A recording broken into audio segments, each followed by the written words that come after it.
Antes de comenzar, me gustaría hacerte dos preguntas. ¿Alguna vez te has detenido a pensar cuánto de nosotros se esconde en los silencios que compartimos con quienes amamos? ¿Sabías que si te suscribes a este canal no te perderás ningún documental interesante como este? Respondiéndote a la primera pregunta, déjame contarte que, a veces, en esos silencios, se dibuja la forma precisa de lo que luego llamamos tragedia. Y quizás, sin advertirlo, cada pausa, cada palabra no dicha, cada mirada que evade otra mirada, va construyendo un paisaje emocional que solo se revela por completo cuando ya es demasiado tarde. En el caso de Zuckerberg, ese paisaje era amplio, desértico, lleno de horizontes abiertos que parecían prometer libertad, pero que al mismo tiempo escondían un eco extraño, un eco que nadie supo interpretar hasta que el misterio se volvió irreversible. Zuckerberg tenía apenas 22 años cuando su nombre empezó a circular por todas las voces del tranquilo pueblo de Alpine, en Texas. Una comunidad pequeña, rodeada por colinas rocosas y un cielo que por las noches parecía extenderse hasta tragarse la tierra. Era un lugar donde el tiempo se movía con una lentitud palpablemente distinta, como si cada día tuviera su propio desierto interior. Allí, en medio de esa geografía quieta y distante, Susu construía una vida que prometía aventura, aprendizaje y nuevos comienzos. Era estudiante de biología, apasionada por la conservación ambiental, y quienes la conocieron coinciden en que tenía esa clase de energía suave, luminosa, que hacía sentir a los demás que podían bajar la guardia a su alrededor. Pero esa luz, tan característica en ella, parecía atenuarse en los meses previos a su desaparición. Nada escandaloso, nada que de inmediato activara alarmas. Solo pequeños cambios en su manera de hablar, en cómo administraba su tiempo, en sus silencios. Era como si hubiese empezado a caminar por una delgada línea emocional, con un pie en su mundo habitual, lleno de afecto y entusiasmo, y el otro en un territorio más incierto, más vulnerable, del cual no decía mucho. Aquellos que la apreciaban creían entenderla, pero en realidad solo estaban captando fragmentos sueltos, retazos imprecisos de algo más profundo que se movía bajo la superficie. Su relación con Robert Fabian, su pareja, era parte de ese movimiento. Amores jóvenes suelen ser intensos, desordenados, a veces hermosos y a veces dolorosamente inestables. En el caso de ellos, la relación oscilaba entre momentos de conexión genuina y otros cargados de tensiones que nadie sabía describir del todo. No había escenas escandalosas ni conflictos que quedaran registrados, solo la sensación, alimentada por quienes los veían juntos, de que algo no terminaba de encajar. Dos personas, cada una con su propio desierto interno, tratando de encontrarse a mitad del camino. Zuzu había llegado a Alpine con un deseo claro: aprender, explorar, encontrarse con nuevas experiencias y expandir su mundo. Era extrovertida, sensible, meticulosa en algunas cosas y despreocupada en otras. Le gustaba caminar por los senderos cercanos, recoger pequeñas muestras de plantas, anotar observaciones en un cuaderno que siempre llevaba en la mochila. Le apasionaba entender los lugares que habitaba, descifrar cómo se equilibraban los ecosistemas, cómo funcionaban los ciclos silenciosos de la naturaleza. Esa pasión, paradójicamente, sería la que ayudaría a comprender una parte de su historia. Pero solo mucho después. Sus amigos recuerdan que solía hablar del futuro con una mezcla de entusiasmo y ansiedad, como quien sabe que tiene mucho por construir, pero también siente el peso de decisiones que aún no entiende. Y dentro de todo ese universo emocional, la relación con Robert ocupaba un lugar ambiguo.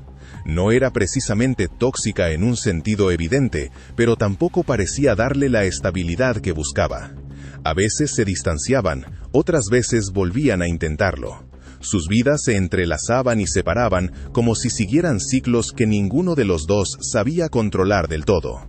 La última noche en que Susu fue vista con vida coincide con uno de esos ciclos, uno que empezaba en la aparente calma de una conversación cotidiana y terminaría, horas más tarde, en un vacío inquietante. La noche del 11 de octubre de 2016 no tenía nada de especial para los habitantes de Alpine.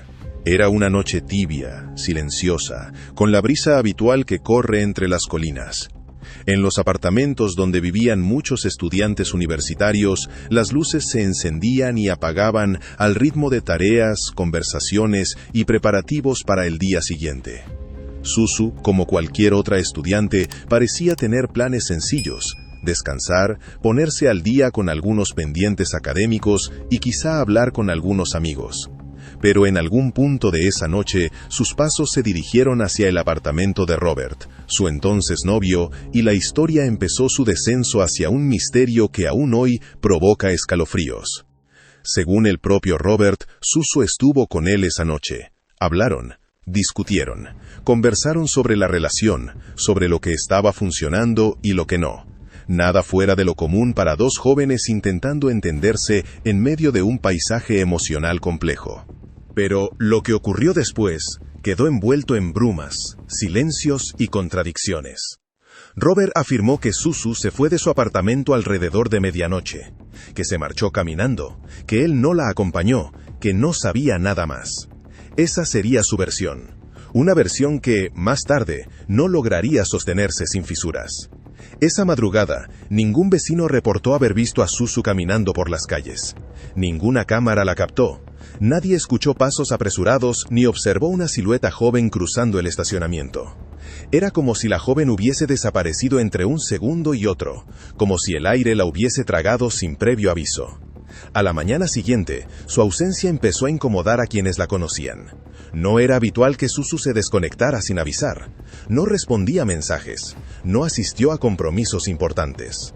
Su teléfono permanecía en silencio, sin actividad. Y mientras tanto, el sol seguía ascendiendo sobre Alpine con la indiferencia implacable de todos los días que le siguieron. A lo largo de esa primera jornada, la preocupación se transformó en un nudo cada vez más apretado. Algunos pensaron que quizá había decidido darse un espacio, tomar un descanso emocional, desconectarse por un rato.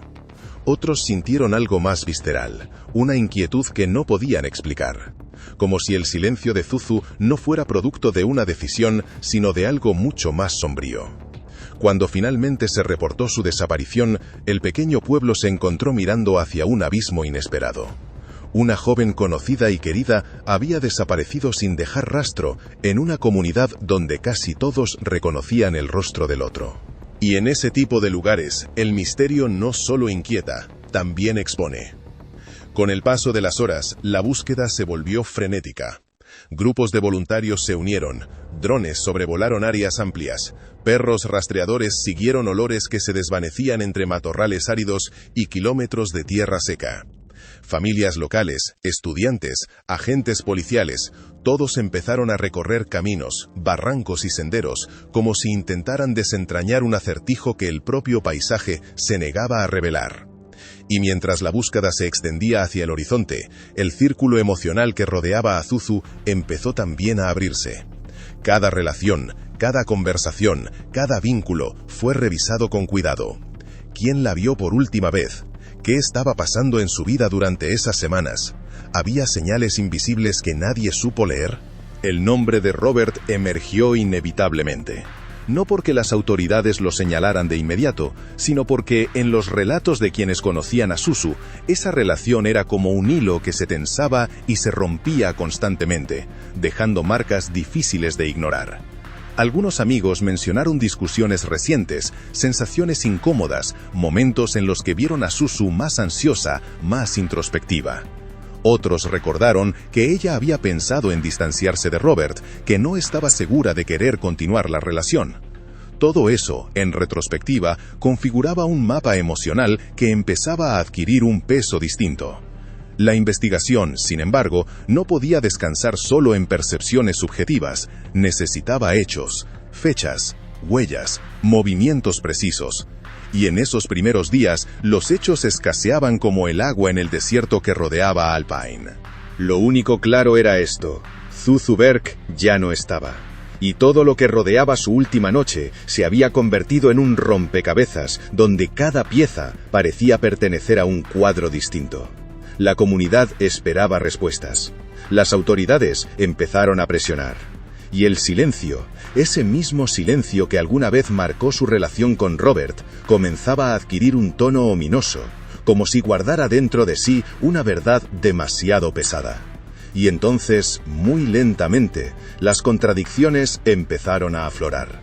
Las primeras contradicciones surgieron de algo aparentemente simple: los tiempos.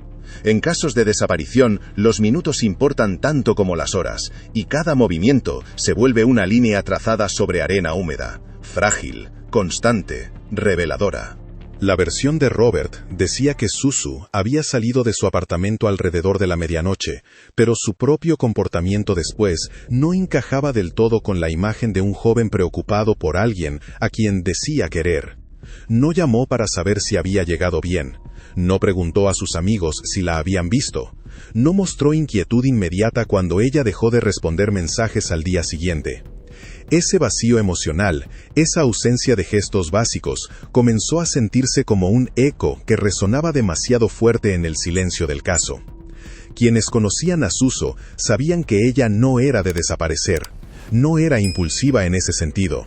Tenía la costumbre de avisar a alguien si iba a cambiar de planes. Y además, estaba en medio de un semestre exigente. No tenía razones para aislarse sin previo aviso. La policía empezó a rastrear sus dispositivos electrónicos, sus movimientos financieros, cualquier indicio que pudiera revelar un rastro. Pero todo se había detenido. No había compras, no había llamadas, no había señales digitales posteriores a esa noche. Era como si su presencia en el mundo se hubiera evaporado. Y mientras tanto, Alpin seguía envuelto en una calma inquietante. El sol golpeaba la tierra con la misma intensidad de siempre. Las colinas parecían observarlo todo desde la distancia. Los estudiantes caminaban por el campus con una mezcla de curiosidad y temor, preguntándose cómo era posible que algo tan perturbador hubiera ocurrido en un lugar que siempre percibieron como seguro, casi inocente. El viento nocturno seguía soplando entre los edificios, llevando consigo fragmentos de conversaciones urgentes, hipótesis compartidas en voz baja, y el miedo creciente de que el desenlace no sería favorable. Cada testimonio que la policía obtuvo parecía añadir una capa más de complejidad, no de claridad. Algunos amigos señalaron que Suzu había estado más emocional en días recientes. Otros notaron que Robert parecía especialmente tenso cuando hablaba de ella. Una amiga cercana recordó que Suzu había dicho, apenas unos días antes de desaparecer, que sentía que la relación ya no la hacía feliz. Pero no había amenazas explícitas, ni peleas públicas, ni signos claros de peligro inmediato. Nada que permitiera anticipar que la historia terminara como terminó. La investigación abordó otro ángulo, la psicología del entorno. En un pueblo pequeño, donde todos conocen a todos, las dinámicas relacionales suelen adquirir formas más intensas, más cerradas. Los afectos se mezclan con expectativas sociales, las tensiones se ocultan bajo apariencias de normalidad. Y cuando ocurre algo tan perturbador como la desaparición de una joven, todas esas capas emocionales salen a la luz. Los investigadores tenían que escarbar entre percepciones, intuiciones colectivas, silencios incómodos. Y fue ahí donde surgieron los primeros murmullos. Había algo extraño en esa relación. Ella parecía distinta últimamente. Él estaba más distante. Eran frases sueltas que, tomadas individualmente, no explicaban nada, pero juntas empezaban a delinear una atmósfera emocional cargada de fricciones invisibles. En este tipo de historias, la verdad no suele llegar como un golpe repentino, sino como una filtración lenta, una gota que perfora la piedra, una suma de detalles que, cuando finalmente se juntan, iluminan un espacio oscuro. La policía revisó mensajes previos entre Suzu y Robert. Encontraron discusiones relevantes, ambivalencias, momentos de acercamiento, momentos de frialdad. Nada ilegal, nada extraordinario, pero sí un patrón de desgaste emocional que podría explicar tensiones profundas. Lo que no explicaba, sin embargo, era su desaparición. La búsqueda continuó durante días, luego semanas. Familias enteras salían a caminar por terrenos áridos y zonas montañosas que parecían no terminar nunca. Se organizaban grupos en redes sociales, se repartían volantes, se hablaba del caso en cafeterías, en pasillos universitarios, en estaciones de servicio. La figura de Suzu comenzó a ocupar un lugar en la memoria emocional del pueblo. Su sonrisa, su calidez, su forma de mirar el mundo con entusiasmo se convirtieron en símbolos de una ausencia dolorosa. Y mientras la comunidad se movilizaba, la policía dirigía cada vez más su atención a Robert. No porque tuvieran pruebas concluyentes, sino porque era inevitable. Era la última persona que estuvo con ella. Sus declaraciones eran vagas, su lenguaje corporal confundía. A veces parecía querer colaborar, otras veces parecía evadir. Había inconsistencias en sus relatos, cambios en detalles mínimos, explicaciones que no terminaban de sostenerse cuando se comparaban con datos verificables. Una de las piezas más inquietantes surgió cuando se revisaron sus movimientos posteriores a la noche de la desaparición. Las horas inmediatamente siguientes estaban llenas de vacíos, de tiempos muertos que no podía explicar con precisión. Se sabía que había conducido su vehículo, que se había desplazado por áreas poco transitadas, que había hecho llamadas breves, aparentemente irrelevantes. Nada, por sí solo, era incriminatorio. Pero en conjunto, sugería que esa noche su vida había adquirido un ritmo extraño, casi febril, como si hubiera estado tratando de ocultar, borrar o procesar algo demasiado grande. Los investigadores presionaron y Robert comenzó a mostrar señales de desgaste. No fue una confesión, no fue un colapso emocional, fue algo más sutil, una especie de retraimiento, un intento de tomar distancia. Consultó abogados, evitó preguntas abiertas, se refugió en silencios largos, a veces incómodos, que empezaron a tener un peso interpretativo. Mientras tanto, la familia de Susu vivía un tormento indescriptible. Sus padres viajaron a Alpine para participar activamente en la búsqueda.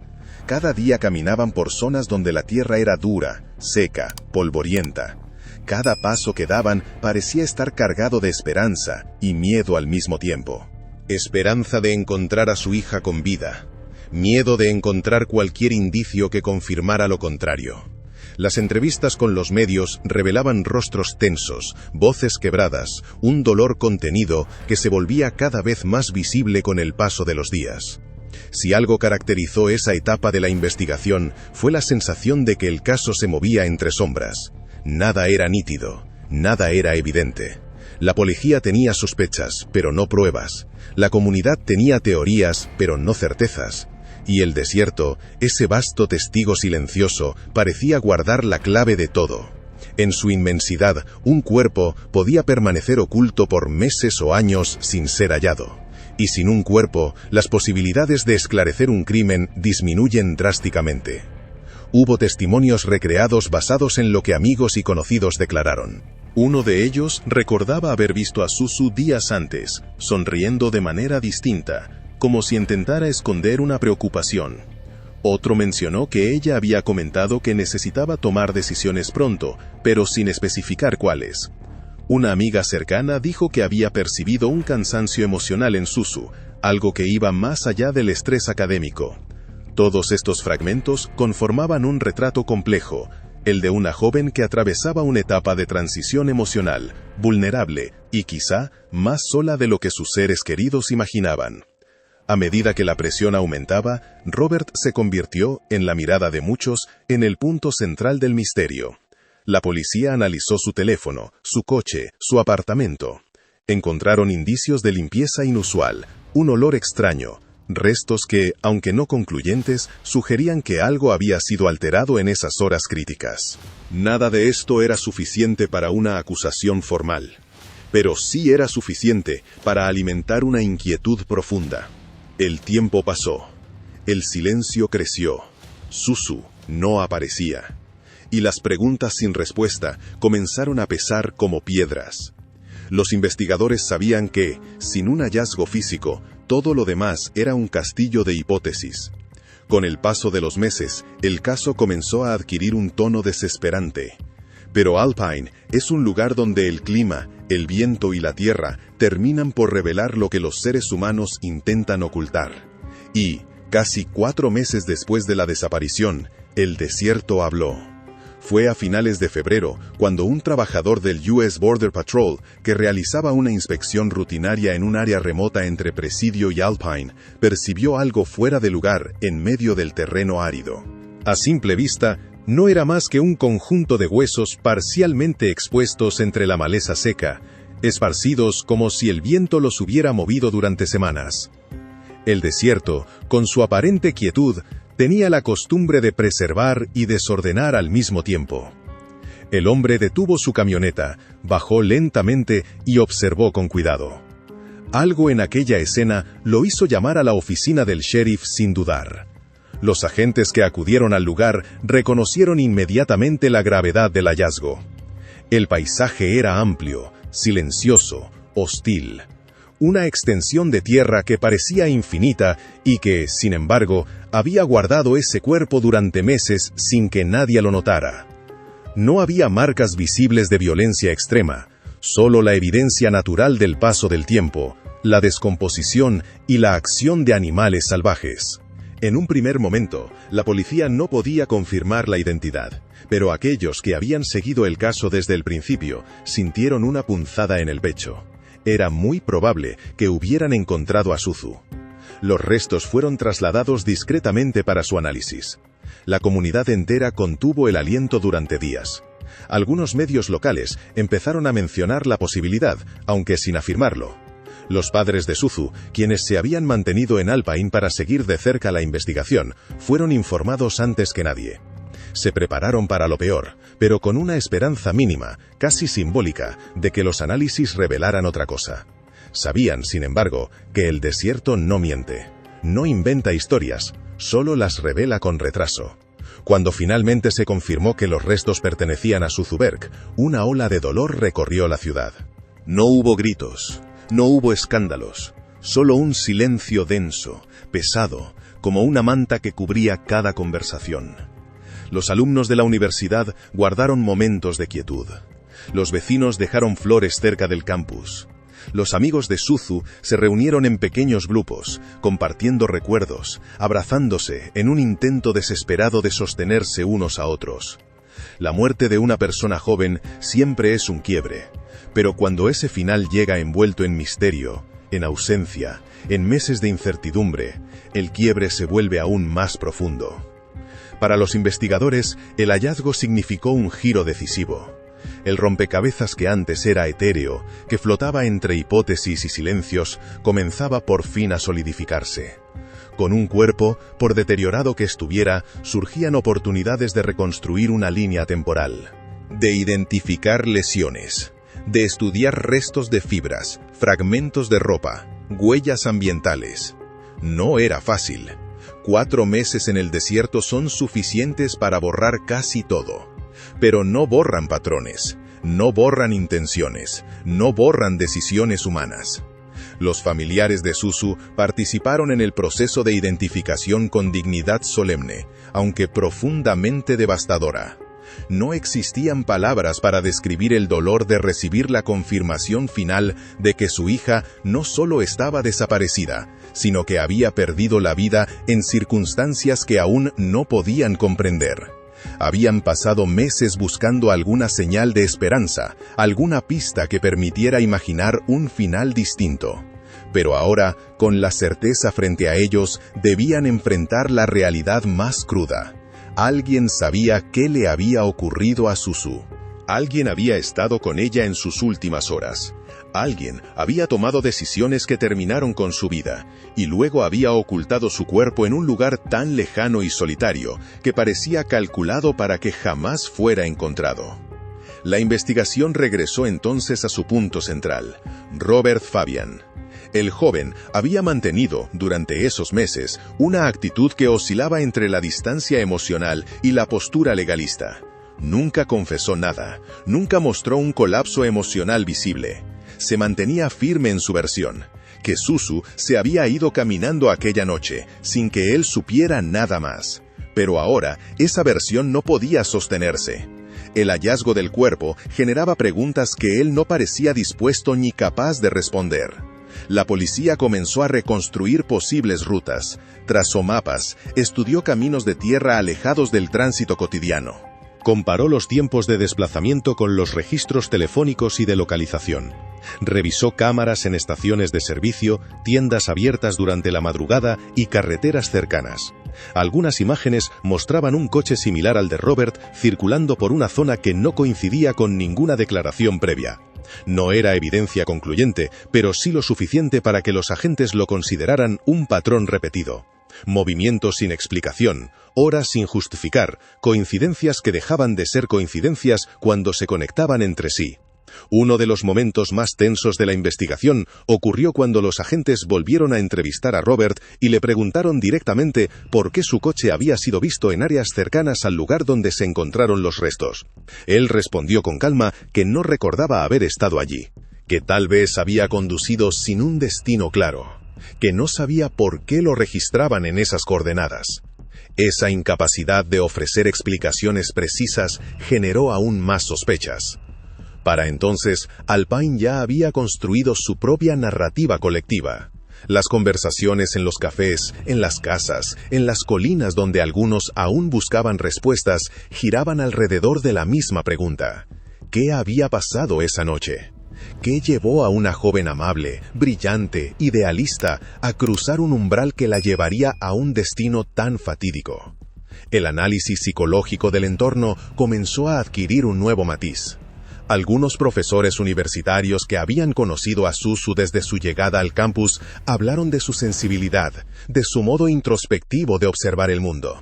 Recordaron que tenía una tendencia a preocuparse por los demás incluso más que por sí misma, y que eso, en ocasiones, la hacía vulnerable a relaciones emocionalmente inestables. Sus amigos señalaron que a veces Suzu cargaba con culpas que no le correspondían, que intentaba reparar vínculos dañados por temor a herir al otro, incluso cuando el precio emocional recaía sobre ella. Sobre Robert, en cambio, surgió un retrato más opaco. No era una mala persona en un sentido inmediato, no tenía antecedentes criminales ni fama de ser violento. Pero muchos notaron rasgos inquietantes, cambios bruscos de humor, necesidad de control, frases dichas en tono ambiguo. Un conocido recordó haberlo visto serio, casi sombrío, días antes de la desaparición, como si arrastrara una preocupación oculta. Otro mencionó que Robert podía ser encantador cuando quería y distante cuando no. Nada de esto lo convertía automáticamente en culpable, pero sí delineaba un perfil psicológico que encajaba inquietantemente con la narrativa que se estaba formando. La autopsia, limitada por el estado de los restos, no pudo determinar con claridad la causa exacta de muerte. Sin embargo, los peritos forenses afirmaron que no había indicios de que se tratara de un accidente. La posición de los huesos, la distancia entre ciertos elementos y el contexto general sugerían que había sido trasladada, movida desde otro lugar, colocada allí deliberadamente. El desierto era un manto perfecto para ocultar secretos, pero también un escenario que revelaba la intervención humana en la forma en que los cuerpos terminaban acomodados tras meses de exposición. Con el paso de las semanas, las pistas que no habían cerrado al inicio empezaron a formar un entramado más sólido. Algunos mensajes de texto previos revelaron tensiones. Llamadas entre Robert y un amigo suyo, Chris Estrada, atrajeron la atención de los investigadores. Ambos habían estado en contacto la noche de la desaparición, y algunos registros sugerían que, después de que Suzu desapareció, sus comportamientos fueron extraños. Cambios de ruta en sus vehículos, encuentros breves en horarios inusuales, intentos frustrados de limpiar el interior de un coche con productos fuertes. Los investigadores comenzaron a reconstruir lo que podría haber ocurrido.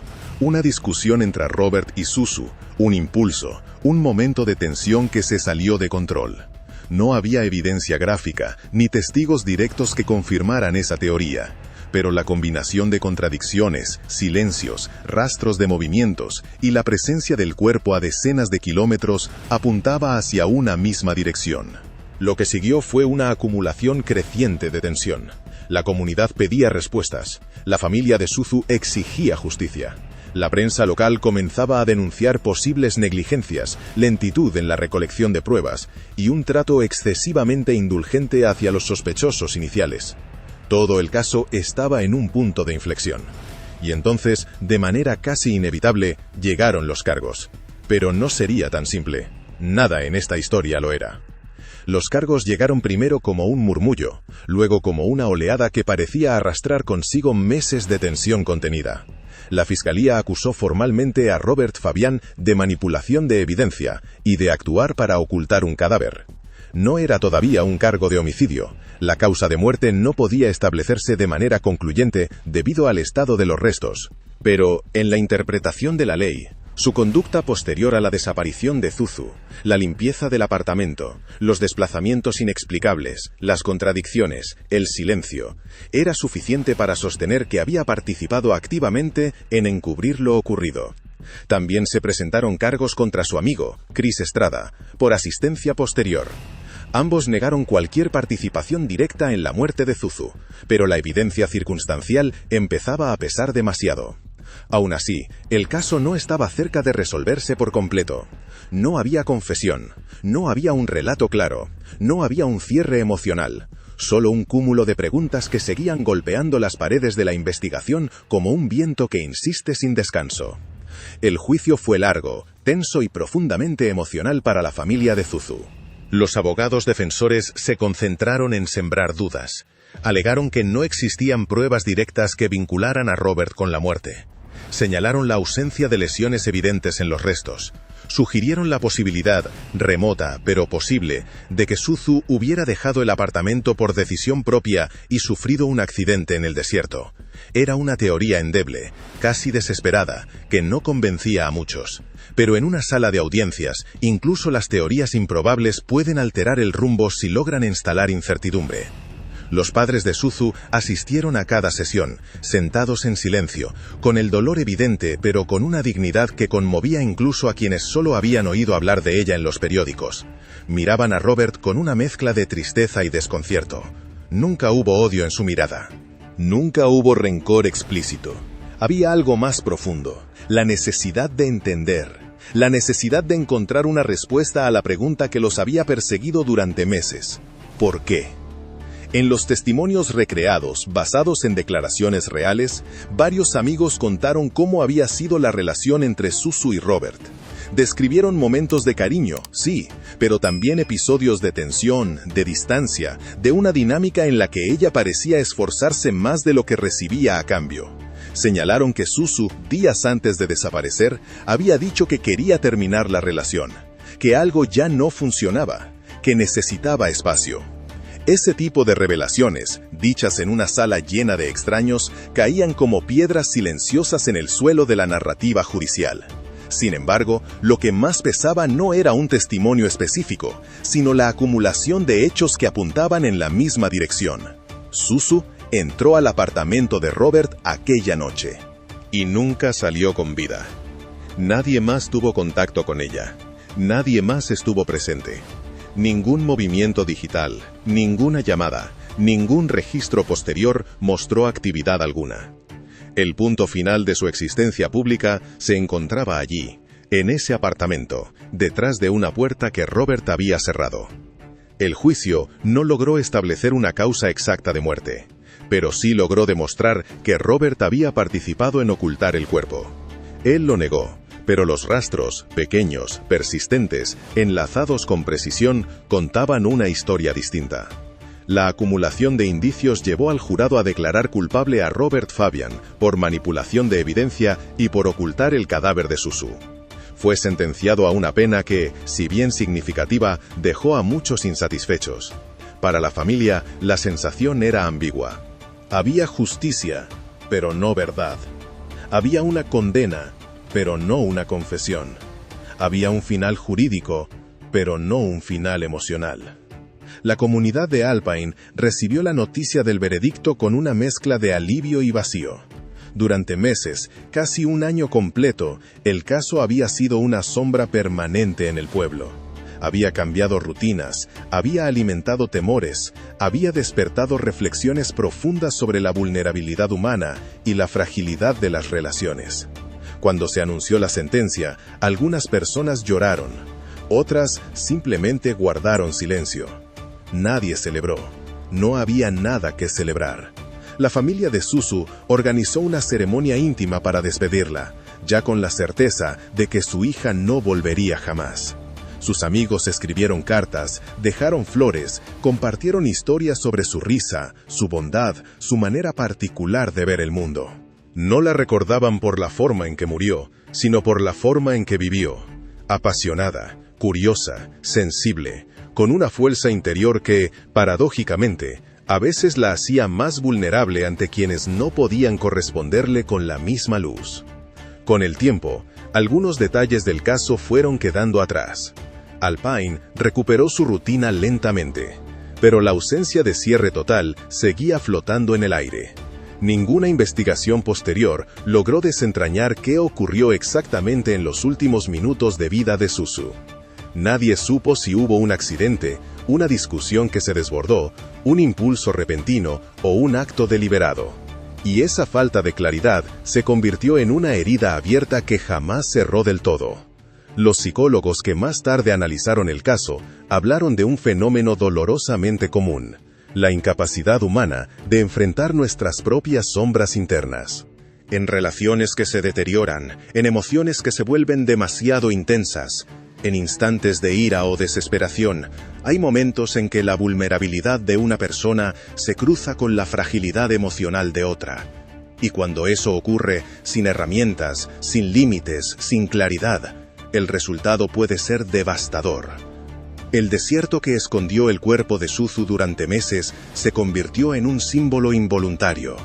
Aquel lugar inmenso, silencioso, lleno de horizontes que parecen infinitos, reflejaba de alguna forma la naturaleza del caso. Una historia donde las palabras no dichas pesaban más que las dichas, donde el vacío tenía más presencia que la acción, donde la verdad parecía siempre al alcance de la mano, pero se desvanecía al intentar tocarla. Hoy, el caso de Suzu Berg sigue siendo recordado no solo por su tragedia, sino por lo que revela sobre la condición humana. Nos recuerda que incluso en los lugares más tranquilos puede ocurrir lo impensable, que las relaciones afectivas pueden contener dinamismos invisibles que escapan a la mirada de quienes están fuera, que el silencio, cuando se instala entre dos personas, puede volverse un abismo imposible de cruzar, y sobre todo, que la vulnerabilidad es un territorio que debemos aprender a proteger, en nosotros mismos y en quienes amamos. Si algo puede rescatarse de tanto dolor, es la forma en que la comunidad se unió para buscarla. La dedicación de voluntarios, el esfuerzo incansable de su familia, la solidaridad de desconocidos que caminaron kilómetros bajo el sol del desierto solo para aportar un granito de esperanza, todo ello habla de una fuerza colectiva que trasciende la tragedia. En medio de la oscuridad, hubo humanidad. En medio del misterio, hubo compasión. Y quizá esa sea la reflexión final que este caso deja grabada, que, aunque la verdad a veces se oculta bajo capas de silencio y miedo, la luz humana, esa que encendemos unos por otros, puede abrir caminos incluso en los lugares más desolados. Suzu, con su espíritu bondadoso, merecía un mundo más amable. Y tal vez, al recordar su historia, cada uno de nosotros pueda aprender a construir relaciones más empáticas, más honestas, más conscientes de la fragilidad que todos compartimos. Porque, al final, en el corazón de cada caso trágico, late la pregunta que nunca dejamos de hacernos: ¿cómo cuidarnos mejor unos a otros antes de que el silencio se vuelva irreversible?